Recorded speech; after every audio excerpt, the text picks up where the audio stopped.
अब इसे डायरेक्ट छानेंगे और ग्रेवी में डालेंगे। बाकी को भी फ्राई करके इसी तरह से ग्रेवी में डालेंगे। अब इसके ऊपर से डालेंगे थोड़ी सी गरम मसाला, थोड़ी सी कसूरी मेथी के पत्ते, ऊपर से डालेंगे थोड़ी सी बारीक कटी हुई हरी धनिया।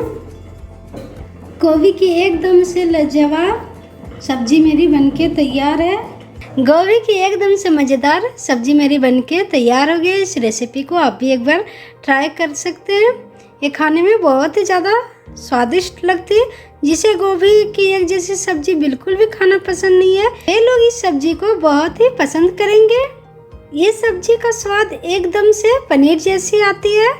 आज की गोभी की रेसिपी आपको अच्छी लगे तो प्लीज़ वीडियो को लाइक, चैनल को सब्सक्राइब एंड बेल आइकन को प्रेस करना ना भूलें। इससे मेरे नए नए मज़ेदार रेसिपी के वीडियो के नोटिफिकेशन आपको मिलेंगे सबसे पहले। Thank you.